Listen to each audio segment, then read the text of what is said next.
fans?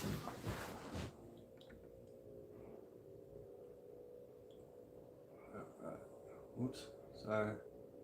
Chat. Okay.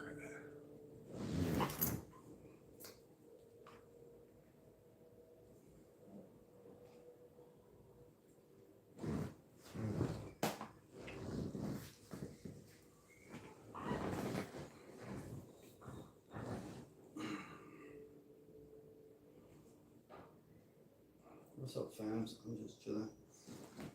Ask any questions you want. I'm here. Just gonna chat away for New Year's. Nothing better to do.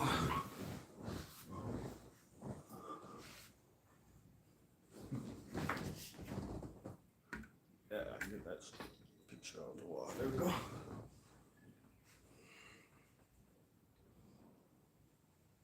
What's up, fams? I can't read the chat if there's a chat going. All messages visible. Okay.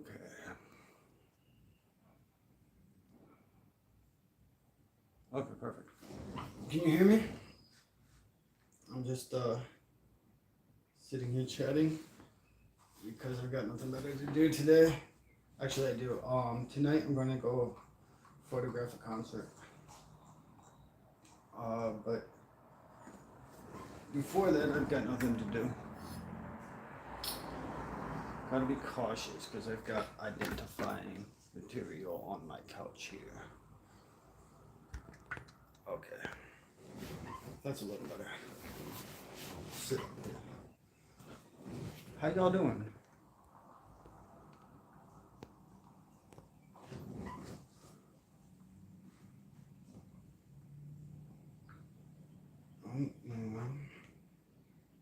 Let's see.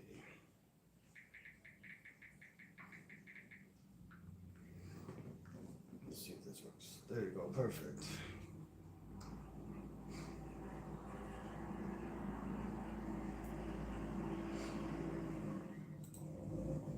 What is up, fans? Probably a few liters too. Let's see. I'm just running this off of an old phone. The live stream off an old phone because the OBS Studios is not working here, and I can't get an update because I'm not in the US. So that sucks.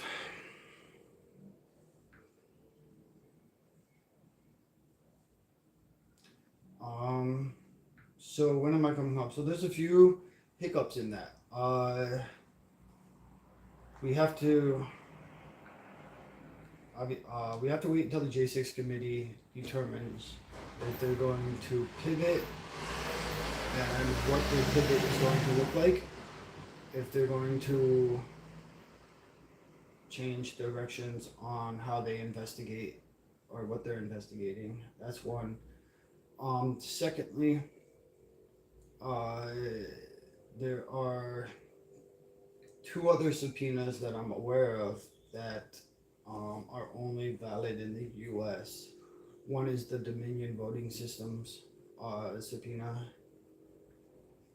Eric Coomer's attorneys and half the fucking world believe that I am the researcher 2020 because I use a Yandex email account and so did the researcher, and because I had 2020 at the end of my name and so did the researcher. So apparently that makes me the researcher according to that Antifa weirdo Heidi Beadle.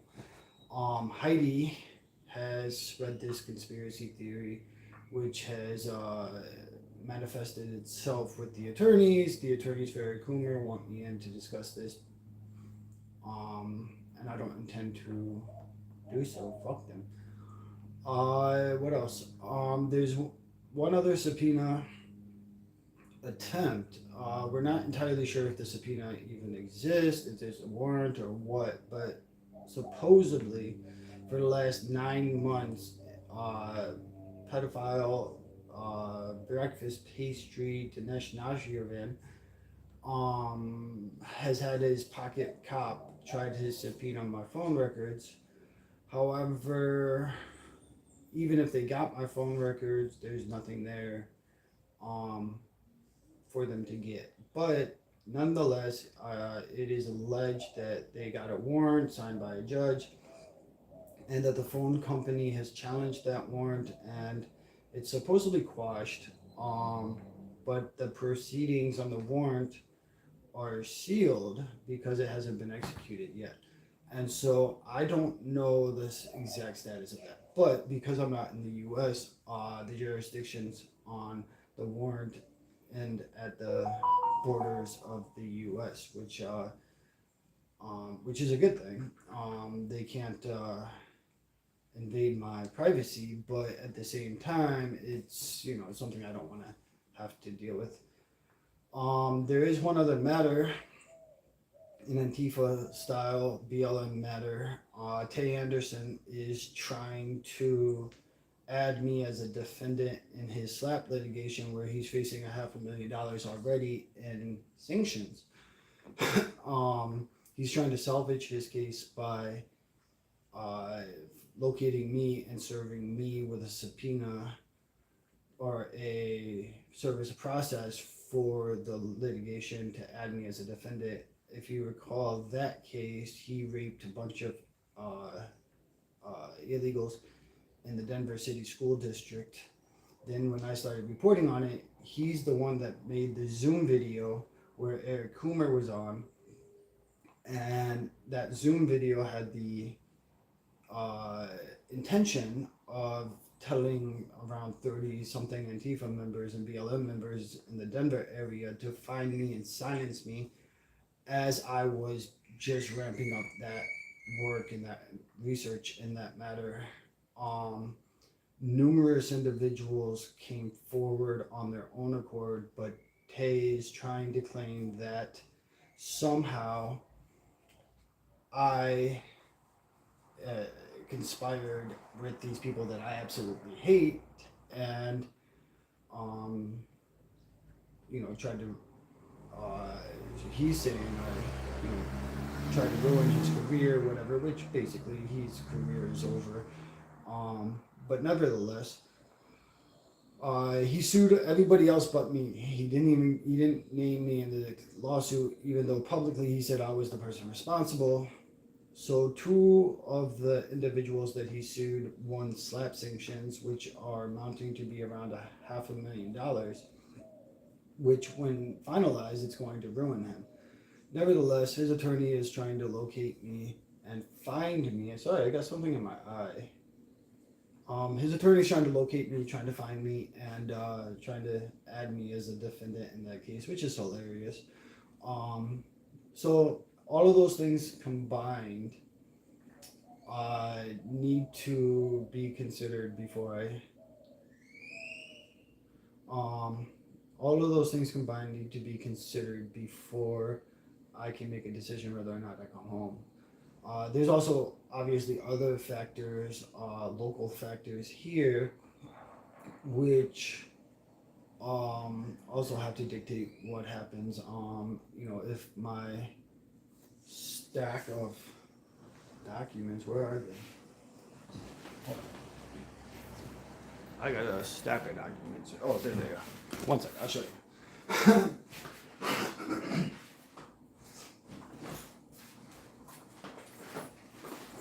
So, another factor is what were the local. Wait, that's not. Oh, it's all over there. I got it the wrong bag.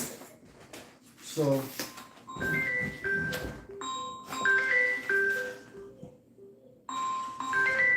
I can't take that call.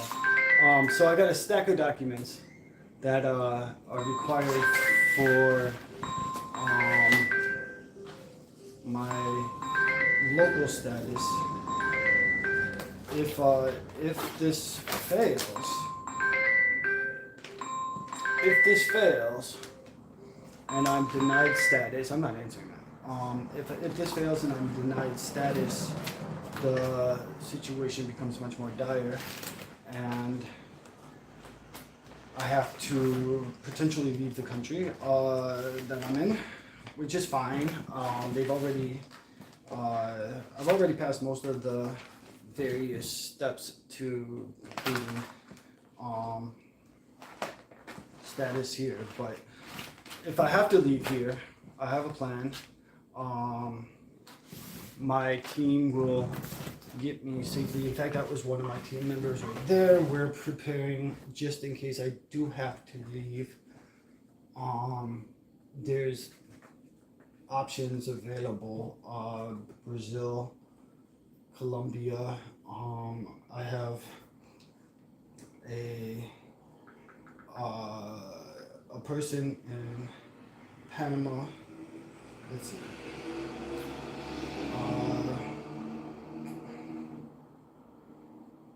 Okay, is this safe? So I have a person in Panama, just in case, looking at apartments in Panama. I don't know if you can see that. But I have a person in Panama who is going to be, there's just various apartments here that they've sent me samples of. So Colombia, Brazil, Panama, Ecuador. I have people in all of these countries who are currently looking for short, long-term stays, like between 6 months and a year. All of these countries will allow me 9 months of unfettered access. During that 9 months, I can travel, do whatever I want. I don't have to check in with immigrations. I don't have to do any of that. At the end of that 9 months, when my visa expires, I will have to leave and go elsewhere, and or try to establish status in that country. But I think 9 months is a good solid term. So we're working on a plan D, E, F, just in case I can't stay. I saw the comment, I can't get a hold of Musk. I have no access further than anybody else. I could email him just like everybody else, but yeah, he hasn't even bothered to turn on any of the accounts that he has promised. He did turn on one of my really old troll accounts, and that was good, but I don't know why he didn't keep his word. So that's kind of monotonous. Oh my gosh. Tonight waking up. Tonight I have a concert to go photograph. Finally a day of a little bit of fun after all of this paperwork and crap. There's so much of it. And it's hard because for the paperwork, no, Musk, I don't think so. Musk is very smart, but he knew if he brought the celebrities back, it would cause a lot of drama, and drama sells, right? So drama attracts and all of that. But if I get all of this paperwork done, then hopefully I don't have to do anything more. Yes, learning Spanish and Portuguese, and what is the other one here? There's a couple of languages here that are pretty prominent. The good news is the translation service. Well, the bad news is this translation is really tough, right? Translating the local laws, the local documents, local paperwork, even the local menu on the restaurant can be kind of a pain. And then the restaurants and the local stuff that do translate to English, and a lot of them do attempt to. It's hilarious because it's not a English that is grammarized throughout high school and college and proper with the right verbiage and punctuation or whatever. So it's sometimes very amusing to read the level of translations, and it's difficult though to find a good translator for administrative stuff like legal documents. You have to have them all apothecized or whatever it's called, properly notarized by individuals.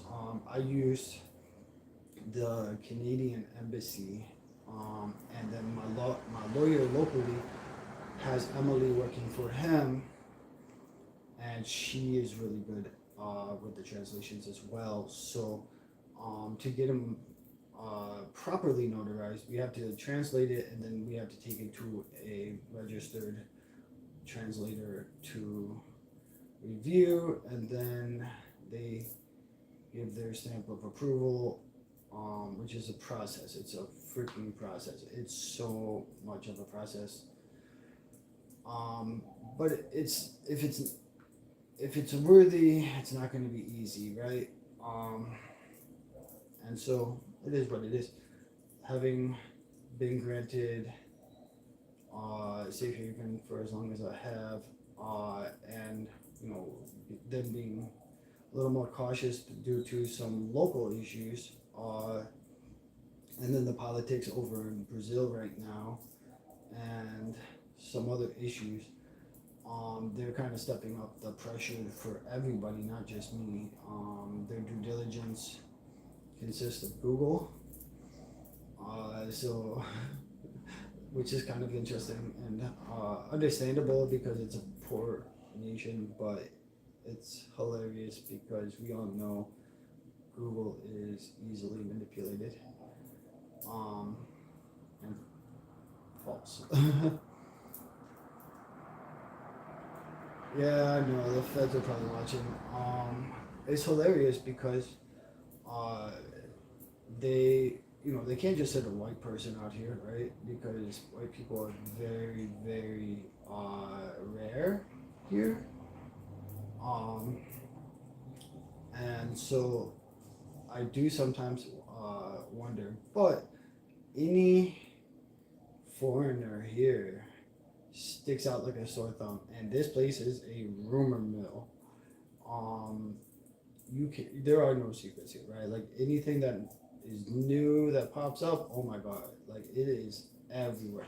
When I first came here, I swear people were like, "Oh, you're the guy that's blah blah blah," right? Like people I didn't even know, like from many villages away. Literally, the quickness and speed of the rumors here and the updates and the news and stuff like that is hilarious. I think that they now I'm pretty sure they have like this giant countrywide WhatsApp conversation going. I'm pretty sure that they have like this giant countrywide WhatsApp or Signal or Facebook group or something that that they just everybody in the country just jumps in on and shares information randomly, because I can tell you many times where people knew I was coming or they knew I was in the area, and I hadn't even there was no way for them to know in advance. I stopped at a grocery store, bought a Coca-Cola, and then when I got to my destination, everybody already knew I was coming. It was, it's pretty interesting. Other cool things here. So there's some cool things. Buses. Buses system here is hilarious. Um, I'm usually the tallest and the only white person on the bus. This is not unusual. And typically the buses are, well, not typically, the buses are decommissioned U.S. school buses that are repurposed here, hackled together with haphazard mechanics. Um, that sorry, my eye. I got something in my eye. It's been there all day. But haphazard mechanics that generally work. Uh, coat hangers, duct tape, electrical tape, wires that have really some weird stuff.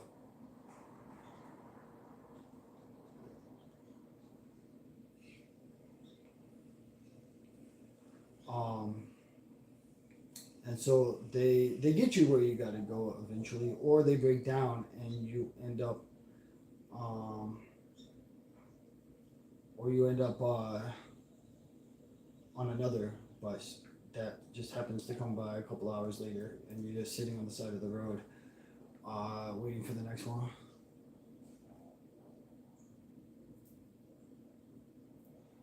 The So the buses, like, yeah, so they get recommissioned, and um, there's generally no real schedule. Like, people locally kind of understand which buses are what, but if you don't, there's no like there's not a bus number, right? There's no set route, so to speak. Like, you can't look on the internet and be like, oh, this bus is going to this place at this time. That's not going to happen. Um, you have to get a feel for it, right? Like, this bus is the bus that goes north. This bus goes south. This bus goes west. This bus goes east. And you kind of just have to know, and get a feel for it, right? Like, my first few days trying to navigate it all, it was basically just asking the drivers as best I could, where are you going? Then checking the map to see if my location was in the general direction. So that's kind of the bus service here. It's hilarious at times. And they pack the bus, so it's usually 2 to 3 people per seat, and then all standing room in the middle aisle, completely standing. And then sometimes, the front door won't work, right? It'll be permanently open. And there'll be people sitting on the little steps there.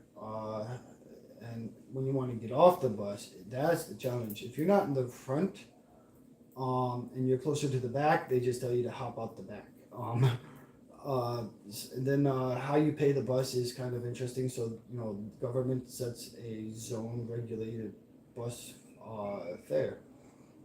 So the bus fare from A to B may be it is a certain amount, no matter which bus you use, right? So if you're going from the distance of A to B in kilometers or miles or whatever, that's one amount. And then from A to C, that's a different amount. From A to D, that's a different amount. A to F, and then anything in those zones are accordingly priced. So if you're going from B to C, then you're paying just the one amount. If you're going from B to F, you're paying that total amount. So it's kind of set in stone, but whatever. Happy is running around right now. I actually saw Happy this morning. Happy tends to just sleep on my porch right here. It's hilarious to wake up. He's usually there. I give him some food. He's got a little permanent water source that I have set up so that it's kind of a perpetual water for him.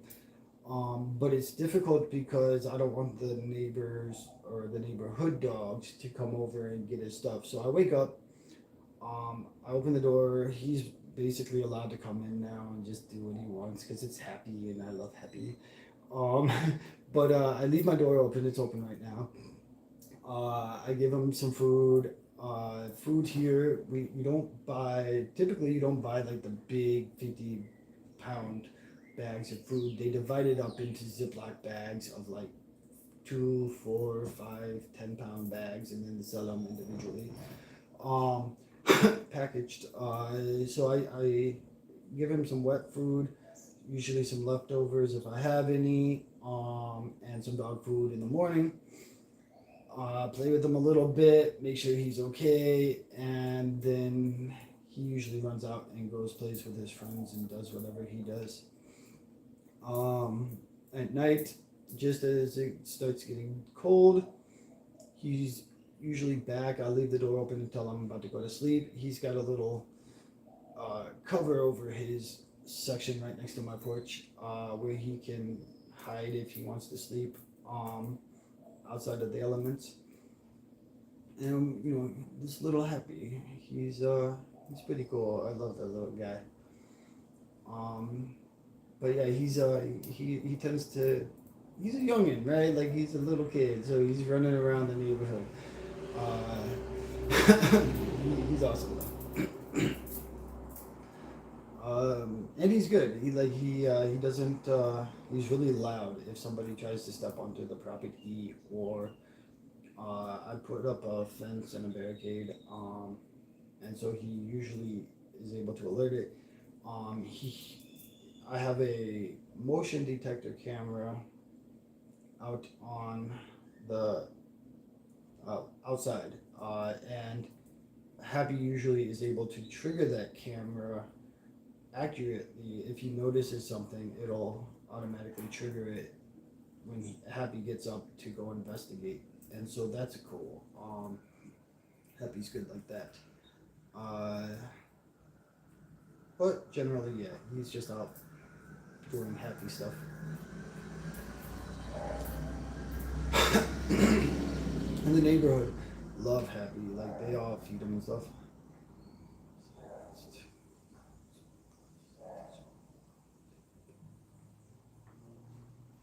Yeah, there's a. Alright, so it's so much of a process. It's like not a lot of people can really be dedicated enough, right? For example, Hashem Coates, right? Hashem is the human trafficker that is Tay Anderson's on again, off again boyfriend. Uh, he was arrested for human trafficking. The case was sealed. The press release was all we really had at the time, and so I think that was happy.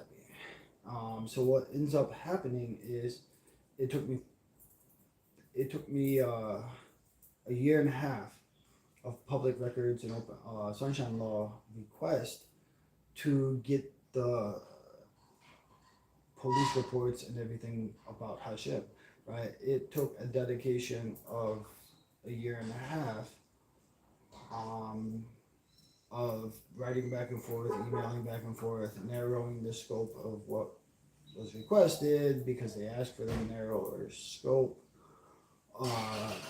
requesting different documents, changing the scope, all of this, right? Them telling me no, them telling me yes, I appealing, them appealing, all of that, right? Threats to go to court. That level of determination is there for a lot of people, but the practicality is you have to be able to commit to that time, right? Like you have to be able to commit to the amount of energy asserted for what potentially, in Hashem's case, I had 185 pages of very incriminating and very damning documents. But in some cases, it's a year and a half's worth of work that turns out to be like 3 pages of nothing. And you just spend all of that time running down a rabbit hole. And so, yes, I think many people have the desire, they just don't have the capacity to be able to function on that long-term timeline, which is understandable. People have families, they have kids, they have friends, they have neighbors, they have lives, they have jobs. Yeah, that is definitely it, right? The gov purposely restricted. I remember in my computer hacking case back in the day, the FBI was withholding all of the discovery materials. They tried to force the attorney to say that if he doesn't agree to not disclose the material to me, even as the defendant, that they weren't going to give him the exculpatory material. I filed a public records request. It took me 3 years to get through the process from start to finish, from the first request to the lawsuit in court. And I did it all on my own, but it took me 3.5 years almost. The day that the judge, okay, so my case was out of Missouri. I filed the lawsuit for public records in Washington, D.C. The judge in Washington, D.C. ruled on the Department of Justice motion to dismiss and said that the case is moving forward for the for the Freedom of Information Act lawsuit. The day that the judge declined to dismiss the lawsuit was the day that the U.S. Justice Department in Missouri decided that instead of giving me the discovery material, they were going to take the case down to a misdemeanor, and the maximum sentence that they could give me was less than a year less than the time that I had already served in Leavenworth. And so they immediately had to release me from the courtroom, right? So, in agreement to that, they dismissed the Freedom of Information Act lawsuit in Washington, D.C. So it's a valuable tool, but they don't want you to go through those steps, right? And when you get close to winning, they terminate it, right? The case was so important to them, right? The criminal case was so important to them that they locked me up for 3.5 years for nothing. And they dragged out the case, they dragged it out, they were threatening me with 35, 40, 50 years, all this shit. And then it just comes down to they didn't want to give me the exculpatory evidence. So they just literally the day after the motion to dismiss was denied in Washington, D.C., they came in and dismissed the charges against me to stop the lawsuit. So it's pathetic. It's disgusting, Mary. It's really, really disgusting. The level of treatment and the level of power that the government have on individuals and the secrecy behind it. What else you got? Who else in the chat?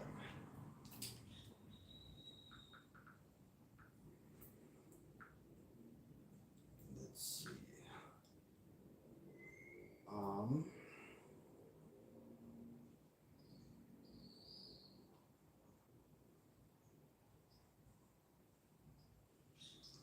Yes, very much. Any New Year's resolutions? I have none.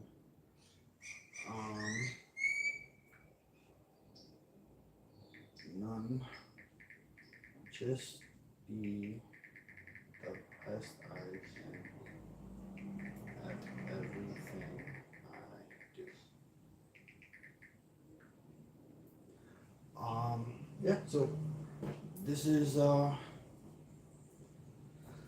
where I am, it was not expected that I would have to flee the country of my life, my citizenship, but I'll be back. I don't know when. Maybe tomorrow, maybe next month, maybe next year, maybe in a year. I don't know. We'll see.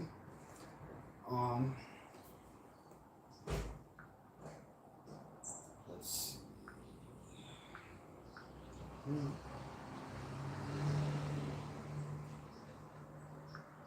Beautiful.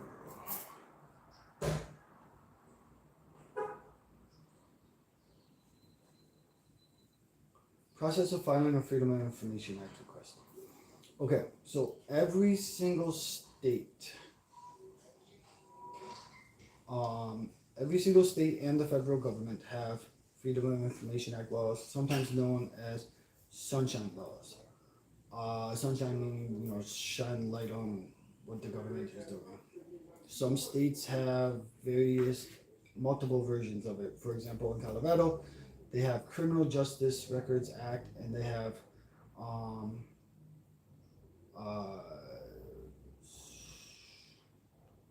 something Government Records Act or something like that, right? So it just depends on whether you're requesting criminal justice records or you're requesting regular government records. But anyways, every single state has it. Under the law, no matter what, as long as the entity that you're requesting documents from is a government entity, as long as that entity is made aware of a request for specified documents, they have to look for those documents and determine if they can be released, right? There are exceptions to the records being made public, right? For example, if the records were to be of a confidential informant in a criminal investigation, it's unlikely that that they will release those records, right? In some cases, if the confidential informant is known to the public and has already been exposed, then it changes the status, right? So you have to kind of look at it on a case by case. But every single state has sunshine laws that will facilitate the release of records, right? That'll initiate that process. So I've seen where, like, Jonathan Riches, for example, who's a big proponent of sunshine laws, he will just go to the entity's social media page, right? For example, on Facebook, he'll just make a request on Facebook through the public, through the direct message, and be like, hey, pursuant to your public records laws, I'm requesting a copy of the police reports for this case, right? You got to be specific, or else they don't know what they're looking for, right? So I typically am as specific as I can and be like, I'm looking for all records related to Hashem Coates' date of birth from your department or your agency. Then what they will do is their step is to look for the records, right? They take and try to figure out, okay, based on this, he wants all emails. Merry Christmas. Or he wants all this, or he wants all of that, right? Like, that's depends on how they interpret it, right? So then they figure, okay, so this guy wants all of the emails from the mayor's office that mentions Joey, right? Well, that's kind of a mid-range search term, right? Joey, right? So if they do a search of the mayor's email and they find 25,000 emails, that's 25,000 emails that they have to sit through and read to determine that they can release it, right? So then typically they will write you back and be like, hey, we found 25,000 emails with the term Joey. Do you want to narrow it down? Do you have a specific date, time frame? Do you have a specific recipient, somebody who sent it? Do you have a specific topic or different keywords to add to that to narrow down the search, right? So once you come to an agreement with the person searching, they will then find all of the responsive documents to that public records request. When they find those documents, they will then tell you, okay, we found 32 pages of records. It took us 2 hours. So we charge $25 an hour for our work and then 25 cents a page for the records. Then they'll basically just tell you, okay, this is how you make a payment, or whatever. Now, to back up, you don't, while the law says you can make the request as long as the entity becomes aware of the request, whether it's through Facebook or email or whatever. But now many entities, especially law enforcement, have gone to online records request portals. Oh man, let's see what my heaters are saying.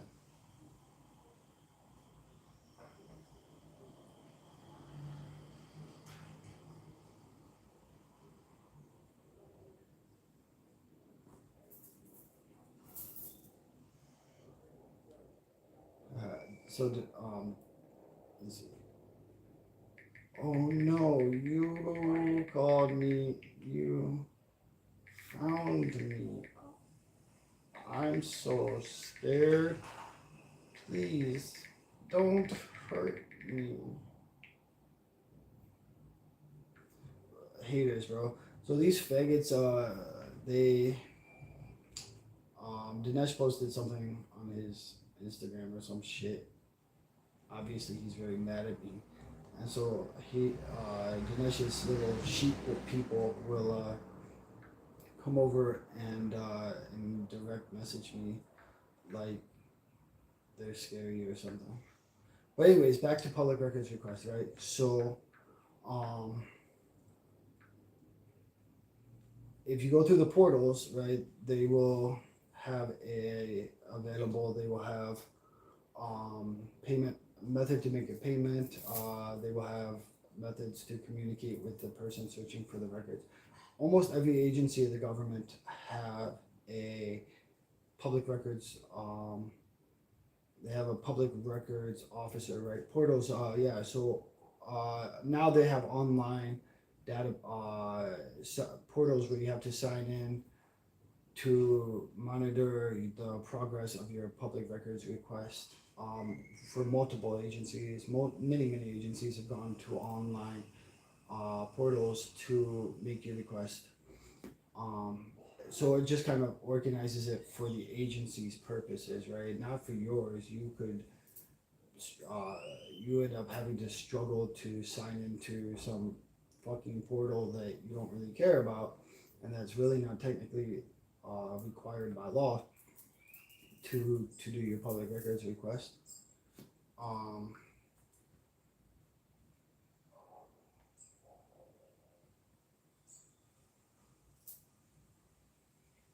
Who is this? Let's see. Unseen. Nobody cares. Let's see. But yeah, so that's the public records request. Basically, it takes a long time, right? They're going to delay it out. They usually typically have like 30 days or 10 days to answer and say, hey, we received your public records request and we're starting the search. After 10 days, then they have like 30 to 90 days to look for the documents. Then they have like 30 to 90 days to negotiate if the document responses are too much and they want to narrow it down, or they believe that the documents need to be scrutinized more. And then there's agencies and stuff that are more secretive. IRS, they're not typically subject to the Freedom of Information Act laws. The Capitol Police are not subject to Freedom of Information Act. That's why we can't get email. That's why we can't get any documents from J6, because the Capitol Police they just don't have to comply with public records request. So if the request is denied, or if they censor any portion of your request, you can appeal the decision typically if there's an appeal set up, right? So in the federal system, right, if you make a request, you have to make it to the agency that have the documents, right? So say the FBI. You make the request to the FBI. If they deny the request or they withhold stuff, if they deny the request or they withhold stuff, then they have to explain why, and then you have an appeal process which will take it to the Department of Justice, because that's the agency that's over the FBI. At which time you basically start the process all over. And so the Department of Justice, or whoever the appeal officer is, they look for the same stuff, and then they typically shoot it back down to the original department with advice like, hey, you know what, we found that these documents should be released and these things should not be redacted, or they'll make whatever recommendations. And then you basically have to go through this fucking fight between the two agencies or whatever. Yes, how to find out which agency has the documents. So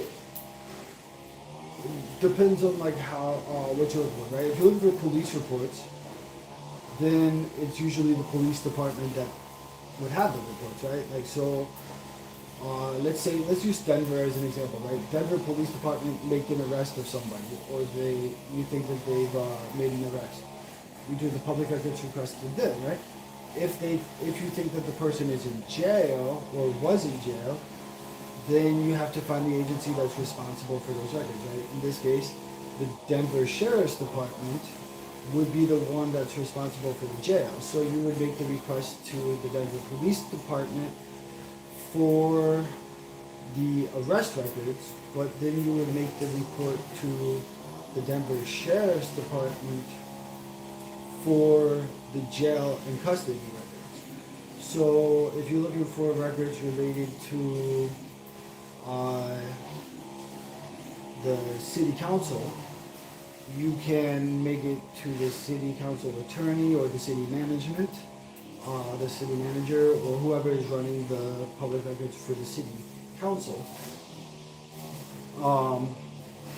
If you're looking for records related to the state fair, right, it's put on by the state, so those records are public record technically. You would find out who in the state of, let's say, the state fair of New York. Okay, you want to know what is the cost for the budget of the state fair, right? Like what did they spend to rent the property? What did they spend on vendors? Who are the vendors? How did they whatever, right?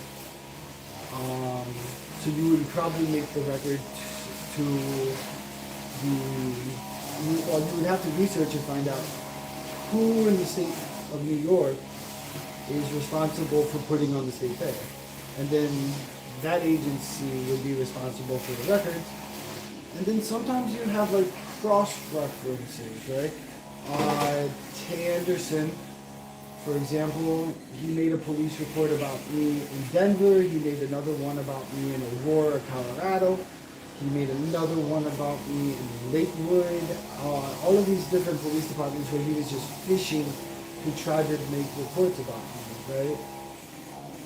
I made a public records request for each department, and that can be cumbersome and organizationally a pain in the ass, right? Because you have each department running its own processes for how to respond to it. One department might release all of their records, but you also know that there's records in Aurora, there's records in Lakewood.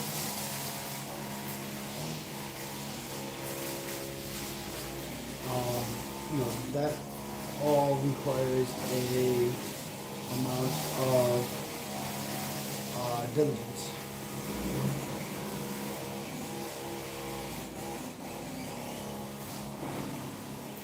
Yeah, so, okay.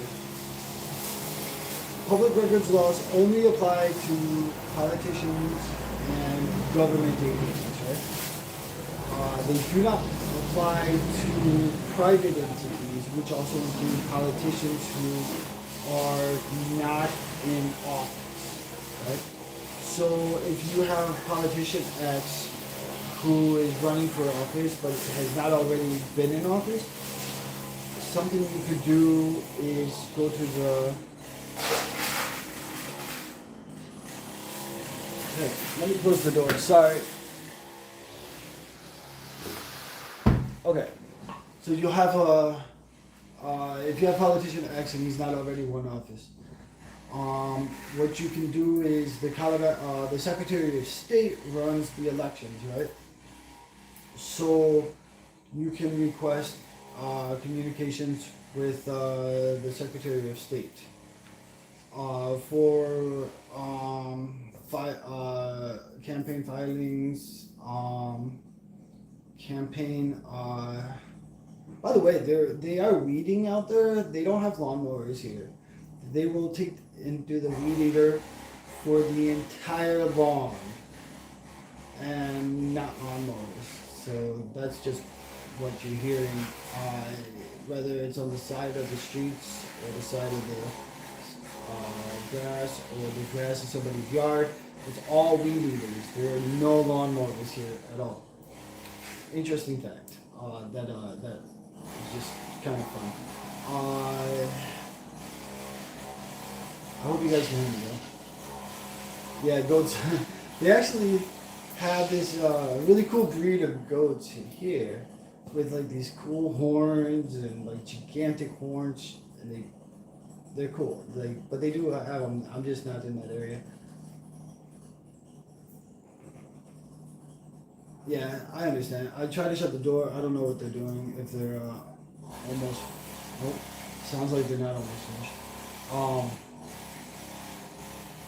but you take the records from Politician X, right? So you know the Politician X might be communicating with other politicians that may be in office, right? So you request the records, the emails, and the records with the politician that's already in office, um, and their records are subject to public records. Um, Here's an example of a private citizen kind of slash government officer, right? So, um, Chad Loader's a lawyer in San Francisco. I forget this little fucking weirdo's name. He's also on the Police Accountability Board, which is funded by government money, which makes it a government entity.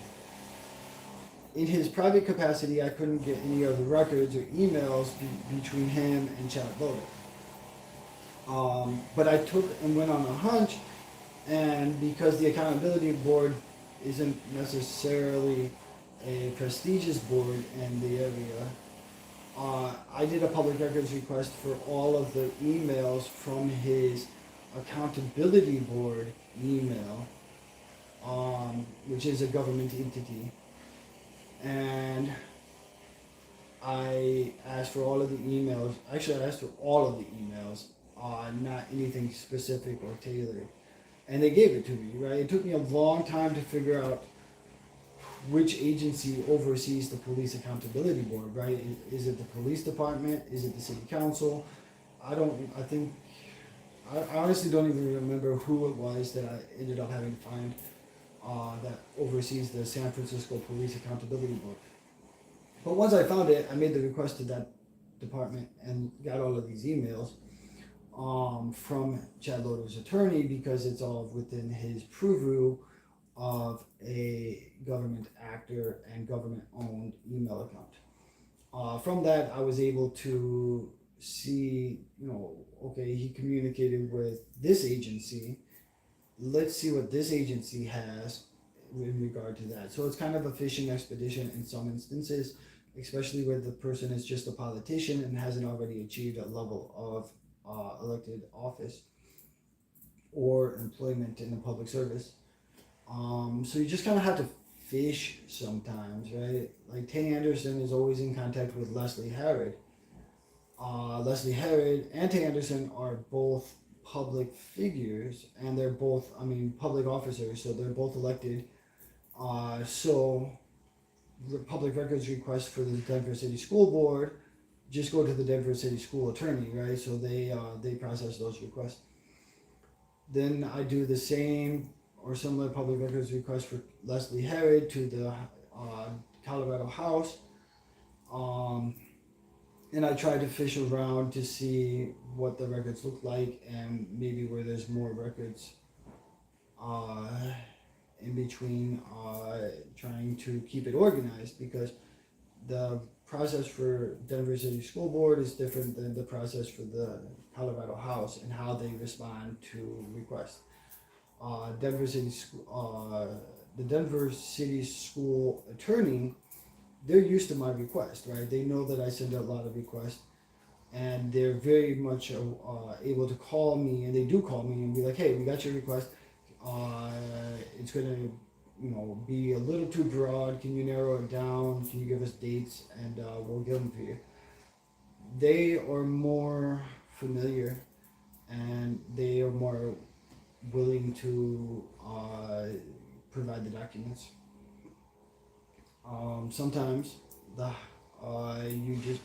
that's because I've gone through public records requests for them for so much.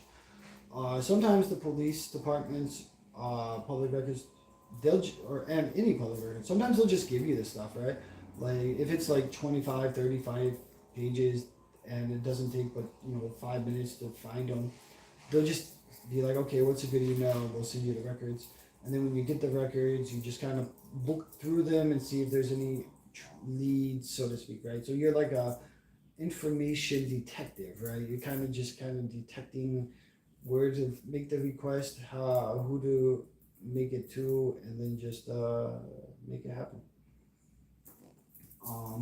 Which is sometimes not easy to find out, right? How do you find out who is the specific person is not always easy.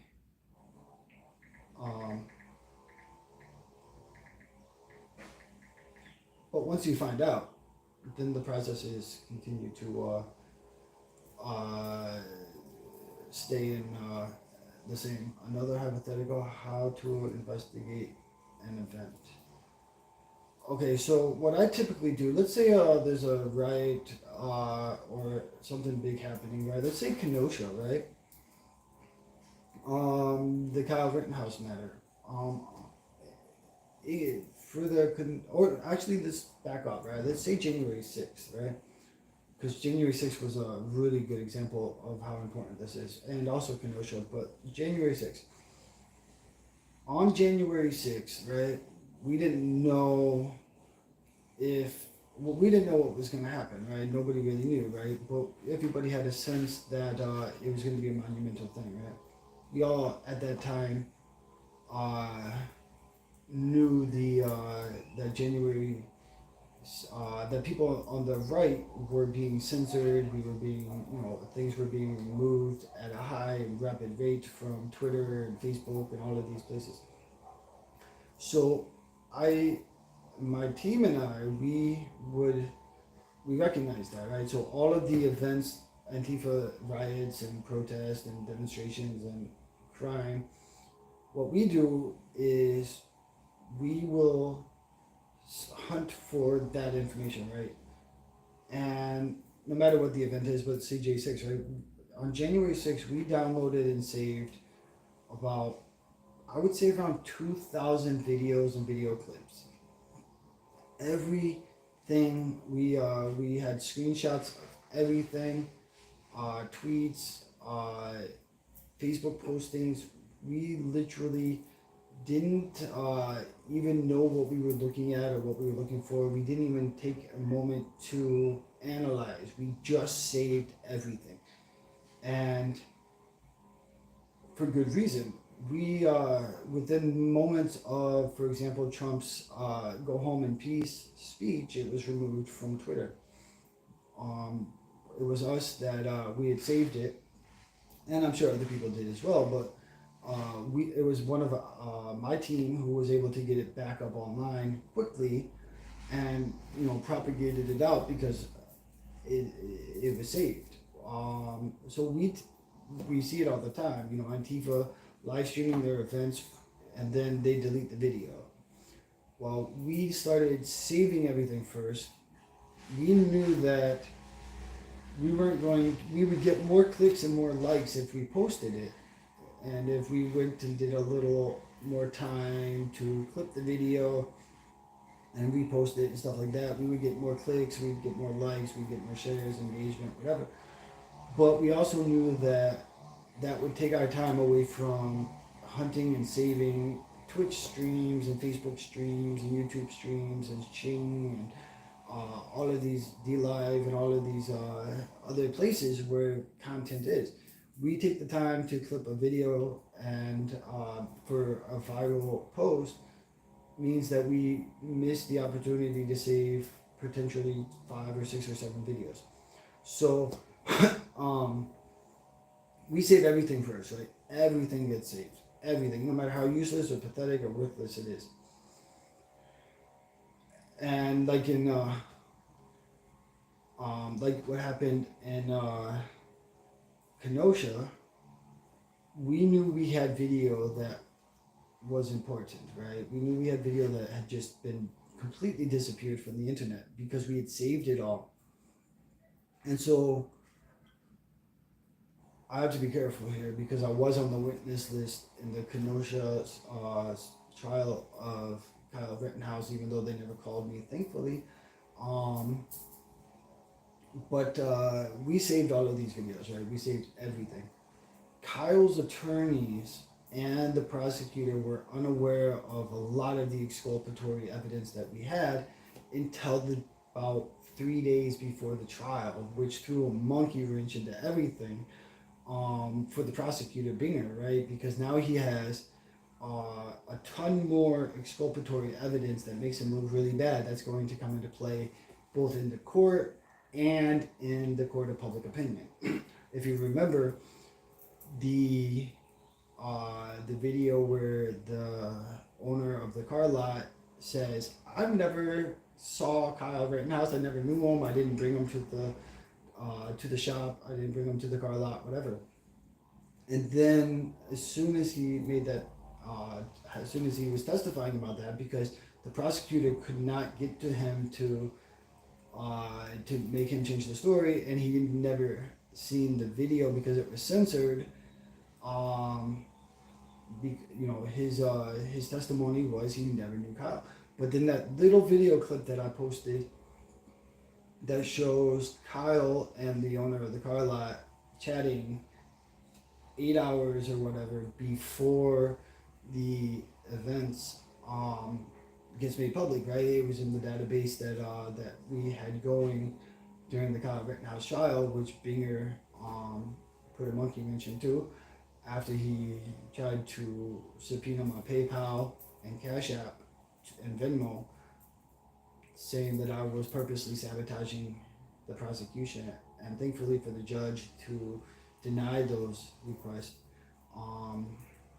it didn't help. I still lost my PayPal, the hosting that I was using at the time, and Venmo, but whatever. So anyways, we saved the video clips first. And then sometimes we realized that the existence of these video clips, because they were deleted and they haven't re-emerged, is far more valuable if people don't realize that they have disappeared, or that they exist. And so, like what happened in the Rittenhouse trial, we produced, I believe it was 4 new clips that were never published, or that were published but were instantly removed and then never seen again, that completely fucked up Binger's case, right? But we sat on them for a year and some change, and didn't make them available publicly because it was advantageous to not give away the case in a legal setting for Kyle. And then also, if we made the information public, or if we gave the material to Kyle's attorneys too early, then he would have to give that material to prosecutor Binger, and Binger would have been able to set his case differently. But we had a understanding that instead of giving it to them too early, we would just give it to them just early enough that it would be able to still be introduced at trial, but that Binger couldn't strategize around it because he had already spent a year and a half thinking it doesn't exist. And so when we were sending the material, actually in the Binger case, in the Kyle Rittenhouse case, when we were sending that material, we copied the judge, all of the defense attorneys, all of the prosecuting attorneys, and several media outlets, all in the same email, making sure that it was seen by a large set of eyes. So the judge was opening the emails. We have the read receipts. We know that the judge was reading our emails. The judge's clerk was opening our emails. The prosecutor, the defense attorneys, the news, everybody was reading these emails, and they're seeing these new videos for the first time. And the judge clearly was frustrated and mad at prosecutor Binger throughout the entire duration of the trial. And Kyle Rittenhouse gave a shout out to one of my team members the day that he was exonerated, and Kyle's attorneys emailed me and my attorney and told us that he appreciated us and the amount of work that we did, and the amount of content that we provided.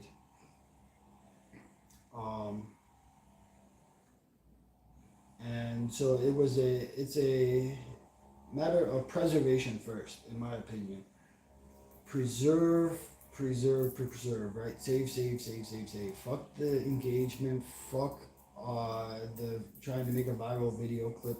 Somebody else is going to do that. It's, not, it's, it's good, if that's your thing, if you're a content creator or whatever. But if your thing is just trying to actually get to the truth, trying to, get something right out of the situation, save, and then recognize what you have later, right? Preserve it, don't publish it, don't try to get viral, try to use it to the most advantageous way you can. I have both video that I've produced and filmed myself, video that others that were with me have filmed, and a ton of video from J6 that was just ultimately deleted, and video from sources that provided me video that have never been seen before. I could easily make this material available, but instead I choose to hold the material, run from the J6 committee, and not provide them with that material because I believe it's advantageous to preserve the integrity of the video until there's something that's needed, which is better internet monitoring or people on the ground. That's a tough question. Both are really good, right? Information from the internet, especially if there are a lot of sources like cameras and stuff. All of those sources have a different perspective and a different angle, right? Like if we didn't have 20 different perspectives of Kyle Rittenhouse, one of those, and we only have one perspective, it could have been very well misinterpreted.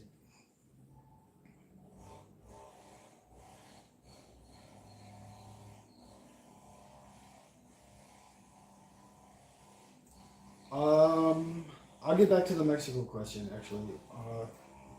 So, anyways, if you're on the ground, it's not safe, right? Like, I have been able to embed myself into Antifa, right? Full black block, black glasses, black face mask, black, right? A lot of people have seen me in those embedded situations. But like what happened in Denver, and what happened to Andy Ngo when he got caught, they tried to kill you. They will literally try to kill you. Being on the ground isn't important, right? There was a situation in Denver where there was an FBI agent who vaguely looked like me, apparently, and they tried to kill him because they thought he was me. So those are the realities of being on the ground. In Portland, they don't like cameras anymore, right? So you have to kind of judge it, right? If that riot that happened in Portland where the person's John Hacker was caught on camera vandalizing and stuff like that, hidden cameras, where we had put pin cameras in little fanny packs and stuff. There was going to be no other way to get content, so people had to be embedded in person. If it's safe, in person is good because you can kind of control the perspective and the angles and where you're at. But if it's not safe and other people are on the ground, preserving their content is important. So a lot of times what will happen is I will be on the ground or somebody from my team will be on the ground, and we're saving both their material and everything else. So it's kind of a team thing, right? You gotta have a kind of a team effort. Visiting Mexico is safe. I am 100% safe if I went up to Mexico. I can actually charter from Brazil or Colombia. I can be at the ocean. Any pin cameras that can zoom in, so you don't have to get close. Yeah. So okay. So there are pin cameras where I'll get back to Mexico. Where the perspective is only from a wide perspective, but the resolution is so good that in post, when you look at it, you can zoom in on something to give you a perspective. Let me see if I can find the model. There's a camera manufacturer.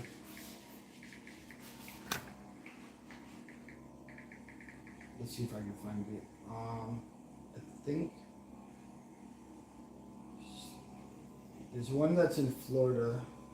I Spy Pens, I believe is the name of it. Yeah. Make sure that. Let me remove the icon. Okay. Nothing identifiable. Okay. So this company is out of Florida. They I don't know. It's I Spy Pens. I don't know if it's gonna focus. All right, let's see. I can't tell if it's gonna focus. There we go. I Spy Pens. They're in Florida. They have really, really good.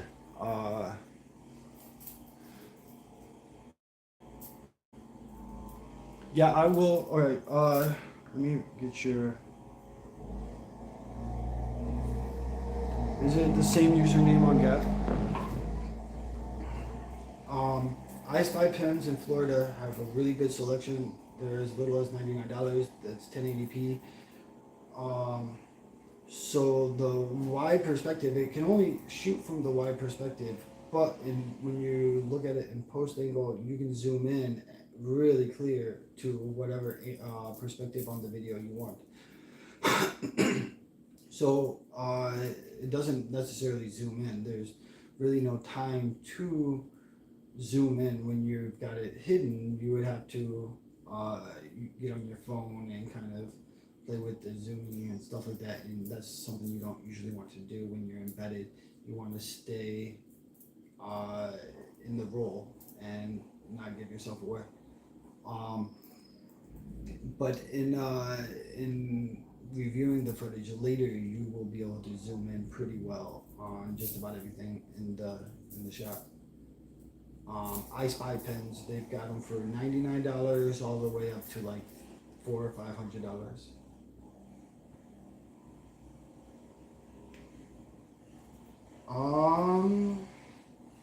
If you're at 100 yards, I would recommend, it depends. I mean, if you're in a position where you're safe, right? Like say you're in an apartment or something and you're overlooking, I would just recommend a DSLR with a stock zoom lens. That can pretty much do it. Cell phone cameras are pretty good. The Samsung S22 Ultra will zoom in to 100 times. I mean, I've zoomed in to a quarter mile away and read the license plate on the vehicle. From a Samsung S22. On the street, I would recommend if you're 100 yards away and it's not dangerous. Okay, discreet at 100 yards away. Like if you're zooming in on something, you're gonna have some level of non-discreetness. So I would definitely I would say the Samsung S22 Ultra, right? It's a camera on the phone itself, but it zooms in to 100x. So you can zoom. Like I'm gonna take a picture right now of. What can I take a picture of my jeans? I'm gonna zoom into the jeans that I'm wearing, and let's see what's the. Let's go all the way, and then I'll show you the picture of the zoom. I'm about. So. Okay. So, this is the zoom from the jeans I'm wearing at about 1.5 feet, and that's at 11x. So if you can kind of be discreet from 100 yards away, but it's not going to be easy to with the pen camera. It's not going to be easy. Let's see. So if we kind of look here, you see the zoom is 100x. I don't know if that's gonna focus. No, it's not focusing. But Samsung, I would recommend the Samsung S22 Ultra. That's kind of what I use if I'm out there in person and I'm a distance away. Yeah, a lot of that's gonna be really rough, right? Like,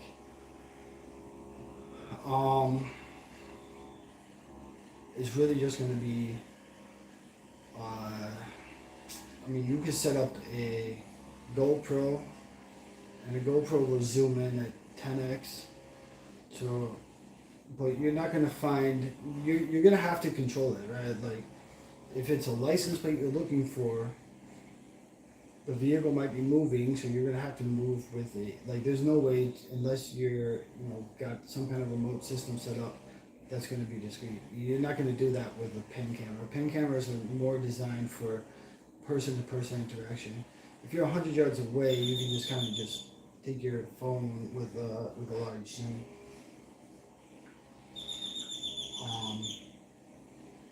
And take care of it like that.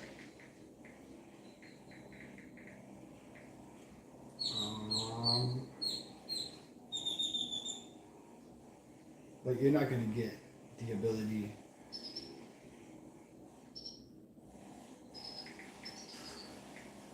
You're not going to get the ability to have that level of flexibility on the ground or from 100 yards away.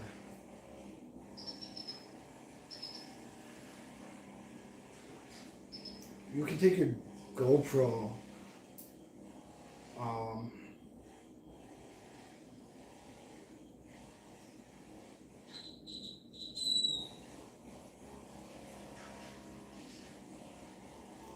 and you can take your GoPro and just connect it to your phone. You can control your GoPro from your phone. You can control almost like any camera from your phone. I can control the DSLR from my phone. I can control the GoPro. Another camera is called a Theta, Theta. That may be worth looking into because that does a whole 360 perspective. So if you just turn on video, here, I have one. I'll show you what they look like.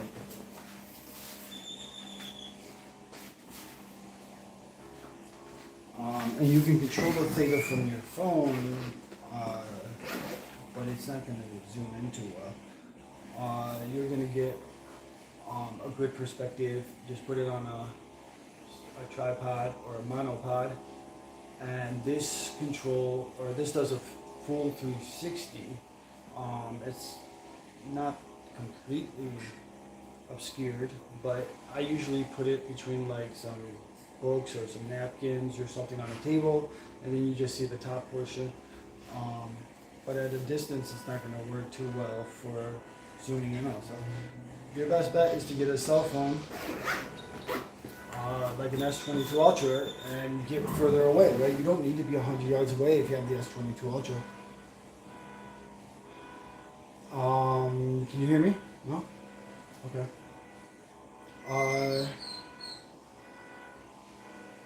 If you have the S22 Ultra, you can be 500 yards away and zoom in on the license plate. You don't have to be 100 yards away. At 100 yards away, you're not going to be discreet zooming in on stuff, and you're not going to be able to do so remotely because you're going to have to leave your equipment somewhere and fully control it remotely from your phone. But the apps typically only work up to like 30 feet away. So if you're on your GoPro for remote, you're really only at the distance of whatever the Bluetooth is. And so you might be, 130 yards away instead of 100 yards away.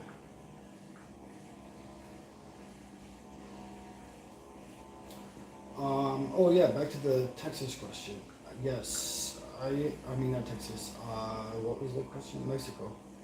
I am safe in Mexico. It just depends because I would be coming up from southeast. I wouldn't be able to get over to other side. So I can hit the Gulf side of Mexico.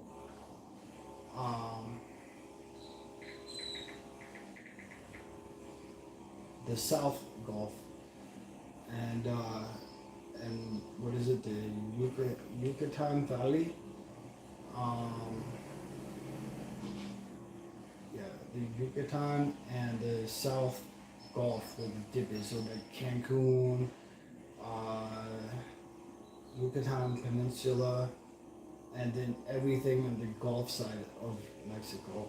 Those are the areas where I would be able to get to. I can get a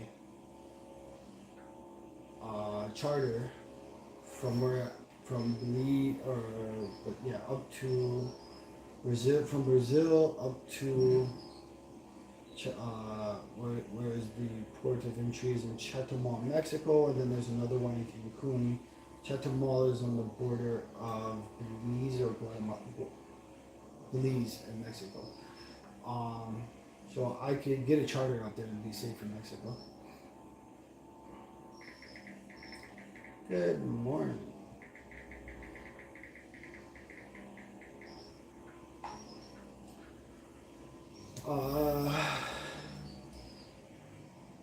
I messaged you on Gap. What do we got here?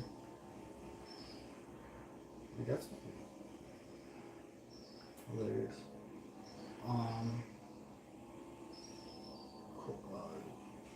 Cosimo?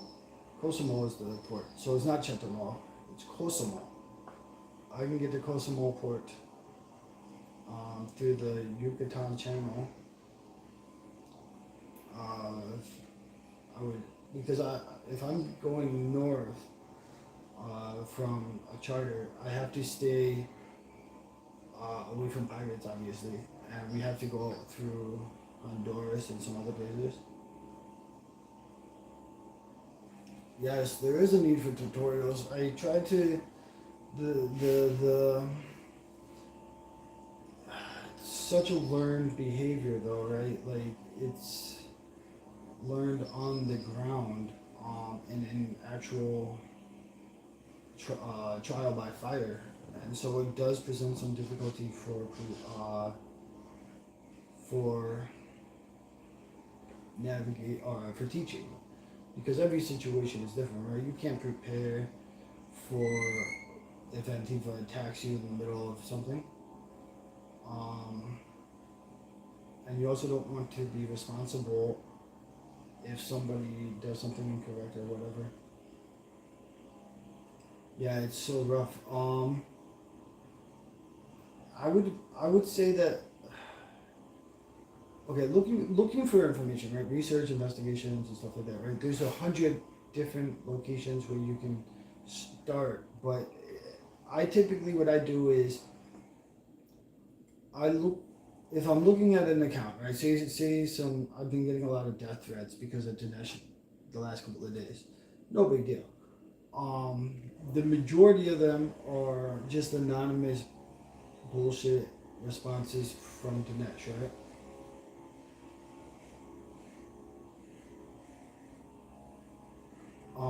Yeah, definitely. I don't typically care about all of these little pathetic death threats, right? Unless if the person is just some anonymous troll with one follower or something like that, it's usually not worth the effort or the time that it would take to try to identify them. Typically, they're being incited by somebody else, right? Somebody with it, either somebody who's already identified, like let's say Chad Loader, right? Or they're being incited by somebody that hasn't been identified but is have achieved a level of high enough profile, like Antifa Colorado Springs, right? Who we now know as Heidi Beetle. Those are the people you want to go after, right? The heads of the Hydra, not the little, arms or whatever. Fighting trolls is pointless, right? So I just typically just block them and ignore them and continue to focus on the head of the hydra. Once you have an idea of who it is, that's, if you know, for example, Chat Loader, right, then there's a lot of tools to get information, right? Dinesh Najarian, there's a lot of tools to get information. Almost every private investigations company in the country of the U.S. have access to LexisNexis. So pulling a LexisNexis report will get you a substantial amount of information about that individual, including social security numbers, vehicle registration, bank account information, and stuff like that, right? So if you can find a private investigator who has access to the accurate LexisNexis database, that's a wonderful start, right? I have two that I can request information from on specific individuals. If you don't know who they are, it becomes a little more challenging, right? There's so many different things that come into play, right? You analyze photographs, you analyze historical information, you analyze different things, you lay traps, you antagonize, whatever it takes. So it's a little more complicated.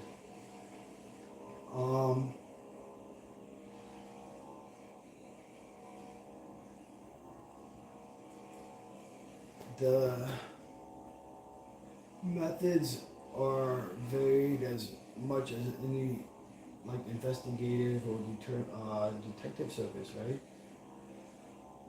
It's just preservation and analysis. If you know who the person is, you can do some basic searches for $1.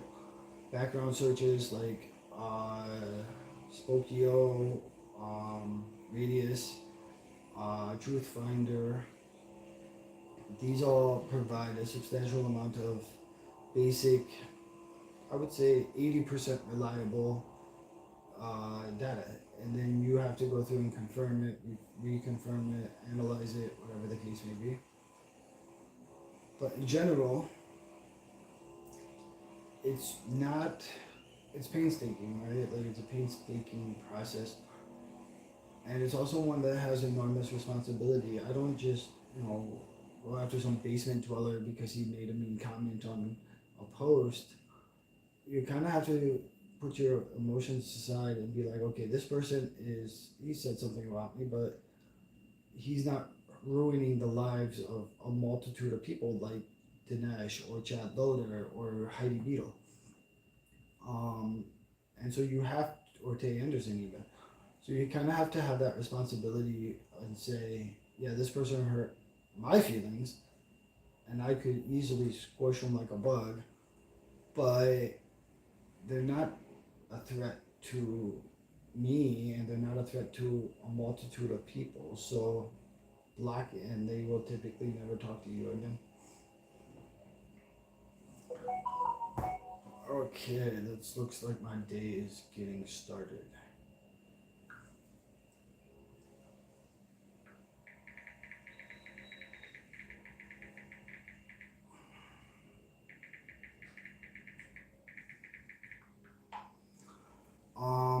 With that in mind, I'm going to sign off for now.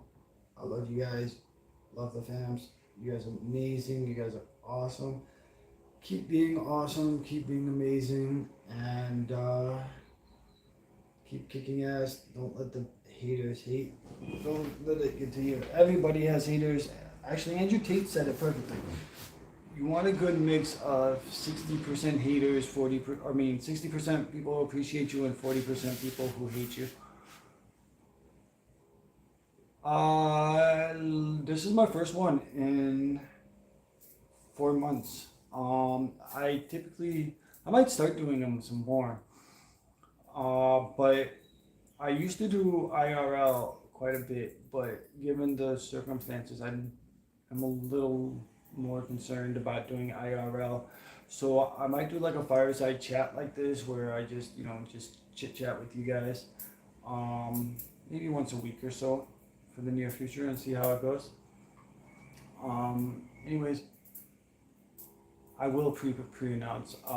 This was kind of a alpha test and beta test, I guess, and to see if it would go okay, and to test the internet. It's really spotty here. Yesterday, for example, I had transfer rates of about 5 megabytes per second. It was really difficult.